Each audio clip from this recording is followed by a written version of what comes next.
Hello, ladies and gentlemen. Welcome back to Reserved Investments, and thank you for joining me. So let's talk about speculative bubbles and organic collectibility.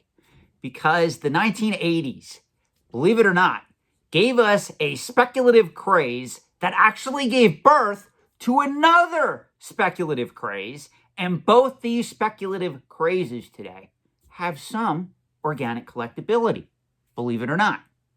So we're going to get in my DeLorean time machine, and we're going to go back to the 1980s, and we're going to talk about this.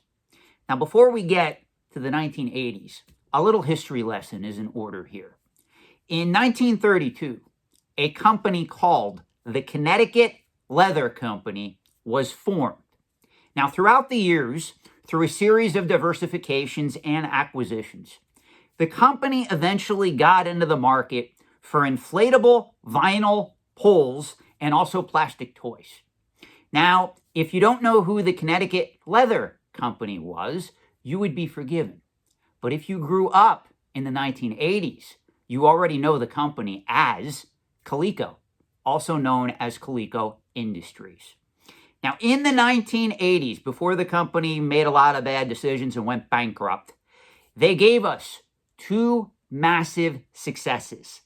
The first, of course, is what we're going to be talking about in this video, which is Cabbage Patch Kids dolls.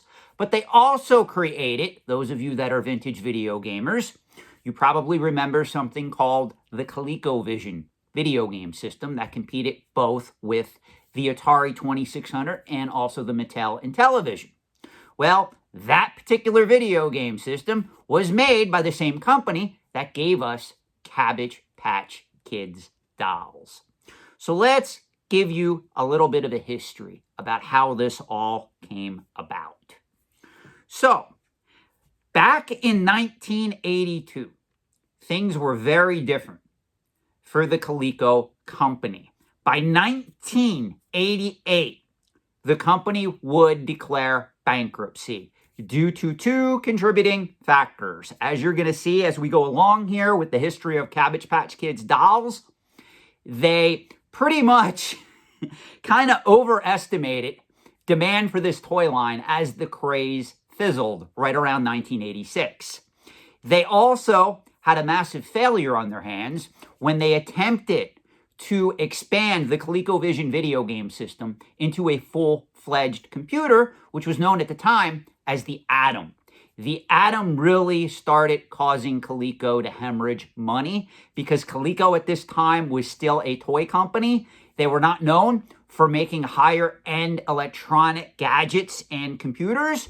And as a result, they have miscalculated the market. And those two events combined, which led to their proverbial downfall and bankruptcy filing. Now, spoiler alert, Cabbage Patch Kids dolls are still sold today. We're going to get to that towards the end of the video. But let's stick to one thing at a time here. The advent of Cabbage Patch Kids dolls is quite interesting for those of you that know the story. So as it would be, Cabbage Patch Kids dolls were not created by Coleco. Coleco just got the rights to sell them. Cabbage Patch Kids dolls were actually conceived, and this is a little bit fuzzy, guys, here, so stay with me, by Xavier Roberts, who allegedly came across a craftswoman down in Georgia by the name, and I have the name here somewhere, give me 1 minute, Martha Nelson, who was selling hand-stitched dolls that came with a birth certificate and adoption papers at crafts fairs with a price of around $60 to $100 a doll. The dolls were selling briskly, but Xavier Roberts was a savvy businessman. And what he did was, I have to say it this way, allegedly stole her idea. He was first in line to copyright these dolls, and as a result of that copyright, he then sold the rights or licensed the rights to Coleco, which eventually started producing these dolls. Now, this is where it gets really interesting. Proving how inept Coleco was at the time, Coleco didn't think anything about these dolls. They really didn't anticipate them being a bona fide hit. As a matter of fact, before the dolls were released, when they were shown to industry toy insiders at the time, right around 1982, a lot of industry toy insiders thought that because the dolls looked very deformed and pudgy, that they would not sell well. So a lot of people missed the mark in predicting what Cabbage Patch Kids would eventually become just a few short years later.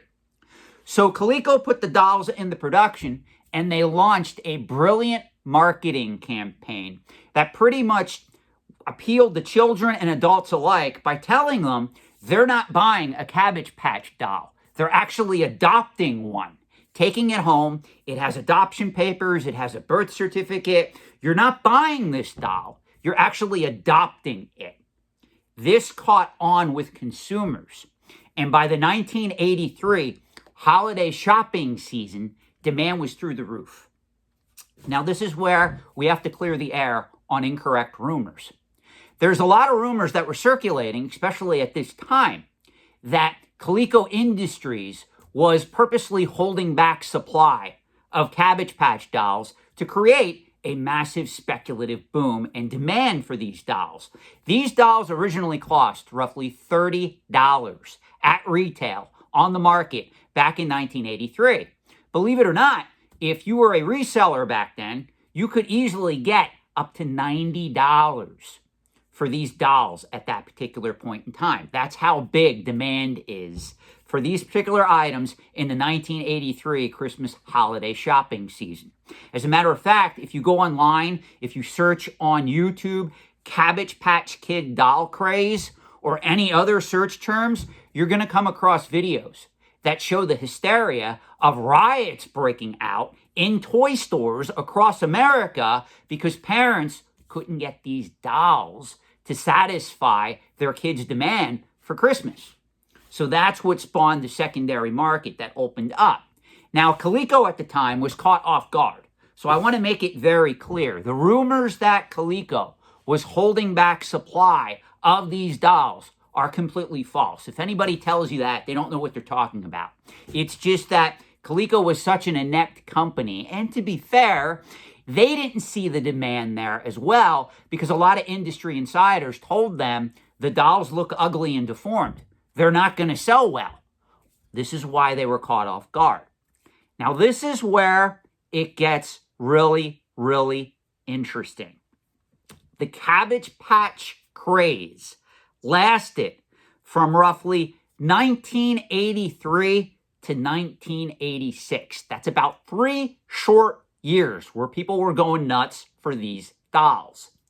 In 1986, this is when sales started to crater.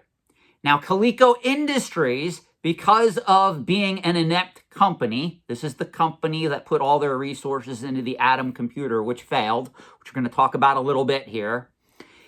They were in a precarious position because much like they underestimated supply during the initial release of these dolls, they overestimated demand then towards the end of the craze, and they were left with a massive amount of unsold inventory.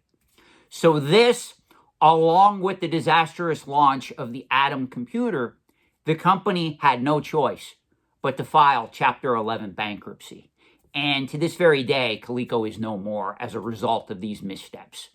So if you ever want to really study the business of companies that make a ton of money on products and then go bankrupt, this is probably one of the best examples from the 1980s. A lot of people wonder how come a company like Coleco that had a massive hit with both the ColecoVision video game system, Cabbage Patch dolls, how did they end up bankrupt? Well, if you study the business decisions that they made throughout this time, it becomes quite clear. Another interesting company that we can talk about in another video if we're so inclined, Worlds of Wonder. If you don't know who they were the company that produced Laser Tag, Teddy Ruxpin. Believe it or not, they made a lot of missteps, and they too hit financial trouble. And everybody remembers Laser Tag. If you grew up in the 1980s, everybody remembers Teddy Ruxpin. I mean, those were very popular products, but the company was just too inept to handle their own success. They made a lot of missteps. Now, this is where it gets really interesting. And this is where another speculative craze was born out of this craze. So if you don't know what I'm alluding to, during the Cabbage Patch Kids craze, one company took notice as to how the public was reacting to these deformed pudgy dolls that this company was putting out. The Topps company had a previously successful trading card series known as Wacky Packages that launched in 1967 and parodied popular consumer brands. Wacky Packages was a massive hit for the Topps company. Art Spiegelman was the genius behind this idea, and in response to the success of Wacky Packages, a 1985 series of Wacky Packages was considered. Topps management stepped in because they thought that the series would do better as a standalone product. So Art Spiegelman is credited with helping to create Garbage Pail Kids. It came out of the speculative craze of what was happening with Cabbage Patch Kids. Now, the original series of Garbage Pail Kids launched in 1985, and 15 series were originally released over a span of several years. A 16th original series was thought to be in production, but was never produced, because here's where we have a coinciding bubble burst of both popular speculative crazes. Remember, Cabbage Patch dolls were only popular from 1983 to 1986. Garbage Pail Kids were put in production in 1985, but started to fizzle in 1988. This is what I mean when I tell you guys, when we look at speculative bubbles, when we look at speculative crazes, you got to understand that especially if we're marketing products to kids, kids' attention spans are not that long. Most of these crazes in the 80s and 90s only lasted a few short years. Even today, outside of mainstream properties like Star Wars or Nintendo or G.I. Joe, Transformers, there's very few properties that transcend decades, let alone years. This is something you got to understand if you're going to attempt to speculate or invest in these items, because this does matter. Looking at this from the perspective of an investor or speculator who wants to invest in these items today, you have to understand that why, as we're going to go further here, these properties both exist to this very day, but those of us that grew up with Garbage Pail Kids and the original Coleco Cabbage Patch dolls, you had to be alive during the 1980s to appreciate this stuff. So now here's something that's very interesting as well. The original holders of the copyright of Cabbage Patch Kids did, of course, sue the Topps company, and a settlement was reached. Now, what really led to the downfall of Garbage Pail Kids was in 1987. A live-action Garbage Pail Kids movie was released, and it is still to this day largely considered one of the worst movies ever released that is based on a licensed property. I forget what the Rotten Tomatoes score is for this movie. I'm sure it's very low because the movie is not worth seeing. It has virtually no nostalgic factor. Please don't waste your time watching it if you never heard of it until now. There's a reason why you never heard of it. Now, interestingly enough, even to this very day, Topps still releases series of Garbage Pail Kids cards. Garbage Pail Kids do have a cult-like following. Now, this is where we get to some important facts. Believe it or not, certain original Garbage Pail Kids cards that are graded by PSA in PSA 10 gem mint condition are actually worth more than most factory sealed vintage Coleco Cabbage Patch Kids dolls. Now, this is where market research, understanding how the antiques and collectibles trade actually operates, is going to help you if you're attempting to invest in these items. If you go on eBay, you're going to see some insane asking prices for factory sealed vintage Cabbage Patch dolls from the coveted Coleco era, which lasted again from roughly 1983 to 1986. You're going to see some asking prices for thousands of dollars for some of these dolls. If you're going to try to invest or speculate on vintage Coleco factory sealed Cabbage Patch dolls, you got to go by completed and sold listings. You have to go by sold item prices, not what people are asking for these items. Same is true if you're going to attempt to invest or speculate on Garbage Pail Kids cards, whether you're going after factory sealed packs or boxes, or if you're going after graded cards. Either way, you're going to have to do your own research here because there is a lot of misleading pricing information online that has been hyped up by a lot of less than reputable collectors, dealers, what do I want to say? Spam sites, sites that are clickbait sites that just want to get ad revenue. So you really have to do your own research here. Now, contrary to popular belief, believe it or not, both original, authentic Cabbage Patch Kids dolls and Garbage Pail Kids do have organic collectibility.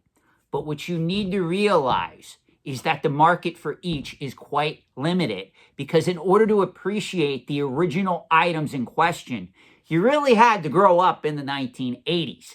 As I've said at the beginning of this video, Cabbage Patch dolls are still available on the open market today. They're still being produced. The company that holds the license for these is actually called Wicked Cool Toys.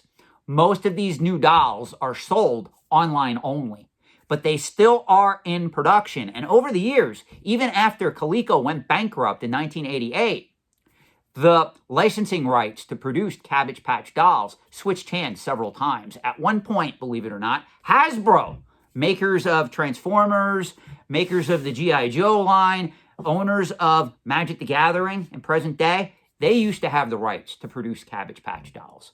So there are tons of different Cabbage Patch dolls out there on the market that were produced by a plethora of different manufacturers.